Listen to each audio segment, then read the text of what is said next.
Ndërruar shikues, jemi rikthyer në studio, do flasim për një ekspozit që tashmë sot ka përfundu, do flasim për kronologjinë e lirisë përmes ekspozitës zotit Ridvan Slivovës, i cili është edhe autori i ekspozitës. Mirë se keni ardhur zotit. Mirë.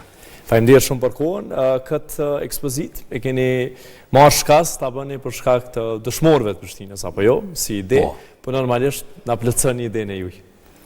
Realisht, qëllimi ka qenë të rikujtojmë të kalumën e cila nuk ka ndodhë edhe largë si kohë, po edhe nga këtë studio ku jem, afër kësa studio dikon 3 kilometra, nuk ka larësi më e madhë.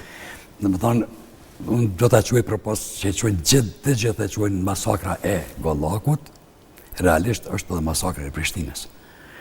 E qëllimi jam ka qenë që të rikujtojmë edhe të kujtojmë dëshmorët e Prishtinës. Cila ka qenë masakra shumë e madhe, dhe të thëmë vesh në 2 fshatra, ose 3 fshatrat, Llukar, Makovës, Grashtis, janë afërsisht është numri 90 vëram, duke përfshirë tani fshatra tjerë që i vjen numri dikun për 160 viktima. I mundu përmes kronologjisë ta shpjegoj ngjarjen si ka ndodhur, fillimi i luftës, që është njerëz të kanë jetuar në tenda, në hapësirat ushqimi si e ka qenë, fëmijë si është pastërtia, në atë kohë, domethënë tenda shkatruara, tenda gjitha peripeti që i ka kalu populli. Kryesisht jemi fokusuar në fshatrat e Gollakut, Kolegj, Mramur, Grashtic, Makovës, Llukar. Normal që kuptohet edhe Prishtinë. I mundu të bëj një ekspozit në mënyrë, një tregimi, një rrëfim, qysh ka qenë situata deri te ndoshta te lapidari që është ndërtu te në fund.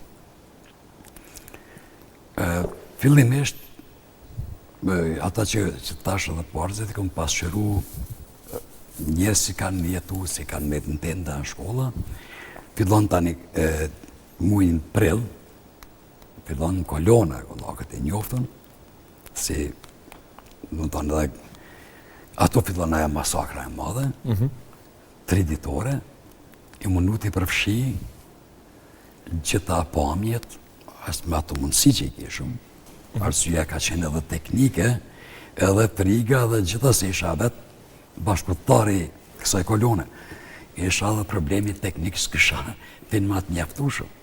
E keni përjetu nga afër faktikisht. Po normal, nga afër kom përjetu çdo ngjarje që kom përcjell. Saktë, duhet të që keni qenë reporter apo jo në atë kohë. Po, ju mundu me përfshi masakrën, ju mundu me përfshi dëbimin me dhunë, do të thotë, kolonën, dëbimin me dhunë, ju mundu me përfshi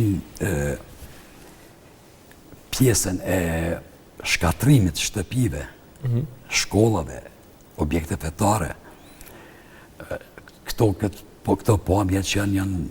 Po, ndoshta e kisha lutë Gencin që me i palë dhe me i komentu ku janë këto, që me...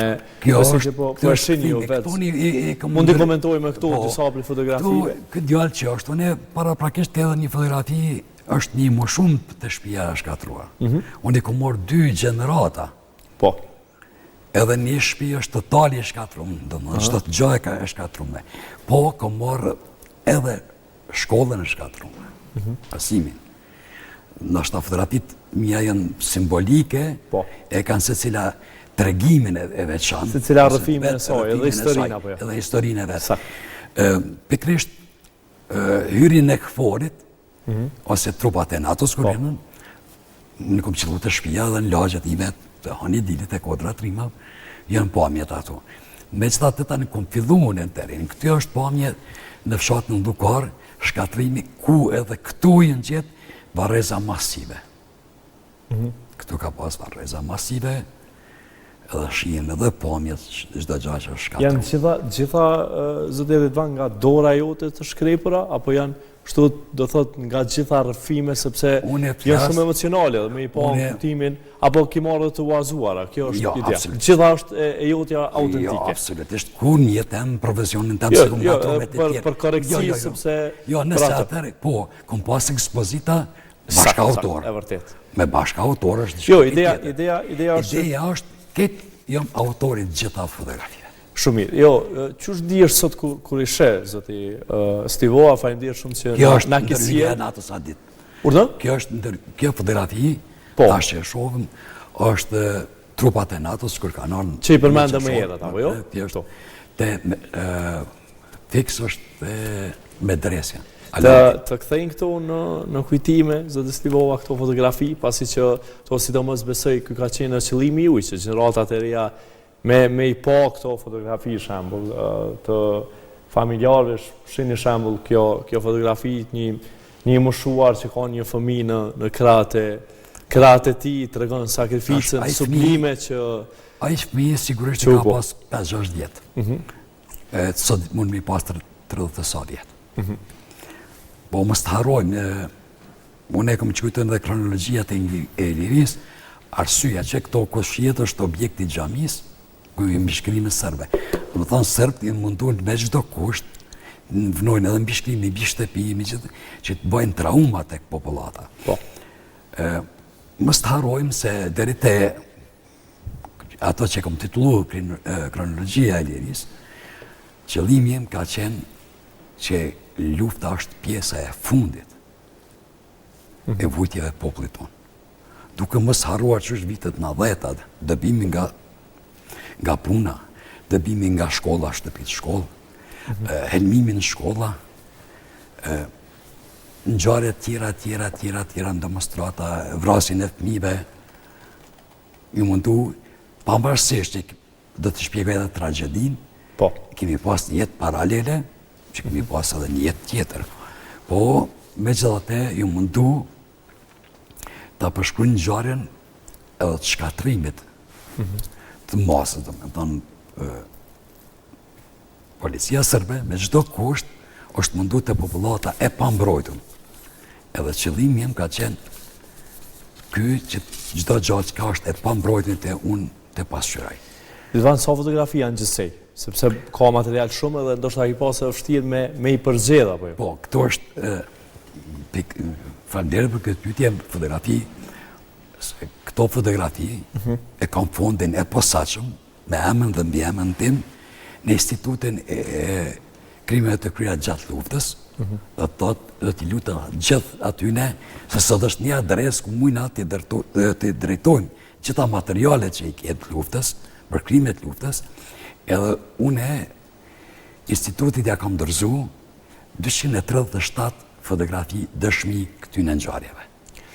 Cili ka qenë momenti më i vështirë, duke di që keni qenë edhe reporter atëherë, ne po i shohim fotografitë, kisha lutë që me gjatë gjithë kohës Kjo fotografi është kthimi i refugjatëve që ti komentojmë, po cili ka qenë momenti më i vështirë, ndoshta kur sot e kujton, edhe duke i përzgjedhur gjitha këto fotografi, që e thash që në aspektin kolektiv ti kujtojmë për atë që sot çfarë jemi, duke ditë që ka pas shumë vështirësi për me ardhur deri në këtë ditë, po sot kur e sheh dhe duke e promovuar ditë, ki pas bëse emocionet përzjera, apo? Është shumë e vërtetë, i kom pas që edhe dashta do publikisht do them që edhe fjalimi më do për kjo pamje që është shkolla që është e djegme. Që përmendet në fillim, po jo? Kjo duhet me qenë të... Tash është bë muze. Muze, po. Në kodrën e Trima. Po. Ato fotografi që janë prekshme ose cilat nuk e ku publiku. Po. Janë fotografi trana, ka qenë Borreza, një trup, 2 koka. është e vështirë. Po është e vështirë që edhe sot trajtimi shoqëri nuk na kupton kërkush ose kur flasim ma shumë, ose nëse kemi temperament, nuk na kupton kërkush botën tonë që kemi përjetu. Një psikolog mund ta vërtetoj çdo gjë se përmes pamjeve dhe mund ta dinë gjërat që kemi përjetu. Atë e thash që fotografinë më tronë që kom përjetu ose ngjarjen që kom përjetu, kjo ka qenë. Megjithëse kom pas edhe të tjera trona. Shumë. edhe ma përpara dhe ma trona. Edhe rastit tjetër që dje pikërisht në hapje të ekspozitës, mu mbyll goja, ishte një vajzë, një femër, një gru, cila mu afru, pikërisht në fotografia ku ishe e fotografu me ajo. Edhe më tau këtu unë jam me vllahun tim, që kemi identifiku kufomin e vllahut tim 20 vjeç. Kjo është për mu shumë prekse, kjo është për mu ndoshta edhe shumë një mesazh i madh për gjithë ata që e kuptojnë që çka ka ndodhur në vendin tonë, të rikujtojmë, të rikthejmë çdo gjë mbrapa. Mos t'i tregojmë historisë së kaluar. Ki pas rast që me i taku disa për këtyre fëmijëve që fësa ata tash e përmendit, tash ndoshta ky djali i vogël që po e shohim në këtë fotografi, ka qenë s'po di 3-4 vjet, 5. Unë tash e përmendëm. Edhe besoj që edhe ti kanë ardhur apo? Që kanë ardhur pas raste tjera, ekspozita paraprake që kanë qenë para shumë vite, kanë ardhur nga Gjermania. Sepse për ta shumë emocionuese. Po, emocionuese, që ka dikun me një fotografi kanë qenë dikun afër 5, si më kanë thënë ata, 15 antar kusheri mes veti. Edhe gjithë janë gjallë. Ose kom taku një familje nga Podjeva, që janë 2 vajzat vogla, edhe nona t'u jep ushqim, ato 2 jetojnë sot në Gjermani dhe punojnë. Po edhe rasti i djeshëm ka qenë shumë i prekshëm, se ajo vajza është gjallë, pavarësisht vllat që i ka vdek, po është me vllahun tjetër gjallë, edhe e shef edhe janë rrëfime pak rënqellëse, po megjithatë kujtoj që ne duhet të rikujtojmë çdo send, çdo gjë që na ka ndodhur në familjen tonë, në rrethin tonë. Po si fotoreporter është e vështirë, se shpeshherë bëhet një paralelizim, ose ngrihet një paralele që është shumë e gabueshme mes fotoreporterat vendor dhe aty ndërkombëtar.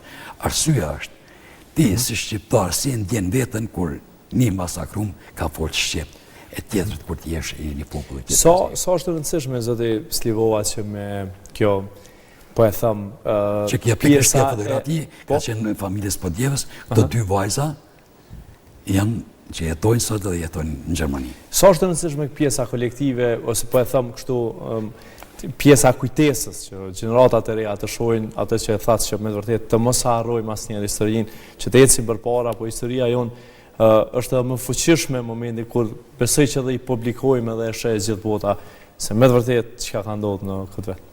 Mos të harroj për marrë shembull shumë konkret. Abetarën e mësojmë në klasë të parë. Edhe më i mësojmë shkruajnë atë qysh në klasë të parë edhe i përsërisëm tani jetën. Edhe gjithmonë kthehemi se e rikujtojmë shkruajnë atë A, B, C gjitha. Kjo është që edhe ne historinë tonë duhet ta rikujtojmë edhe të kuptojmë edhe thjesht edukohemi në atë frymë që të kuptojmë historinë e vërtetë dhe drejtë. Edhe besoj që me këto fotografi vetëm sa shtohet ajo që ju e thuani apo jo. Keni ende fotografi të tjera i përmendet që në më sensitive, keni plan që të bëni përsëri ndonjë ekspozit tjetër? Ekspozita po që mas mundësive, se gjitha këto kushtojnë, një ekspozit kushton. Unë do të përgatitis fotografi, kohë pas kohë do të publikoj, kohë pas kohë do të bëj edhe ekspozita, për ata që më pyetet edhe sot fëmijë që janë moshën ndoshta 30 vjeç, shumica prindët e tina kanë qenë të helmum në zonat që helmimi që kanë shkolla. Edhe prindët duhet punojnë me fëmijët të rikujtojnë se ka ndodhur një helmim, që ai fëmijë të kupton që prindit tina ka qenë i helmuar. Pse ti më shefëm, pse ti ruhem i historisë, këta nuk muj me të kuptu. Atëherë mendoj që edhe ne si kujtesë kolektive, na duhet ta rikujtojmë çdo gjë, jo vetëm këtë keqe, po kemi edhe gjëra të mira. Kemi edhe gjëra që kemi shku përpara, ti rikujtojmë gjitha, si të mira, si të këqija. Po, t'ja lëmë kohës çdo gjë. Mirë, zoti Slivova, unë të falenderoj shumë, ke shumë knatësi që ju bota në studio, faleminderit për gjitha këto fotografi që i publikuam së bashku dhe shpresoj shumë që të shihemi përsëri në ekspozitat e juaja të radhës. Faleminderit shumë, ishte knatësi. Të nderuar shikues,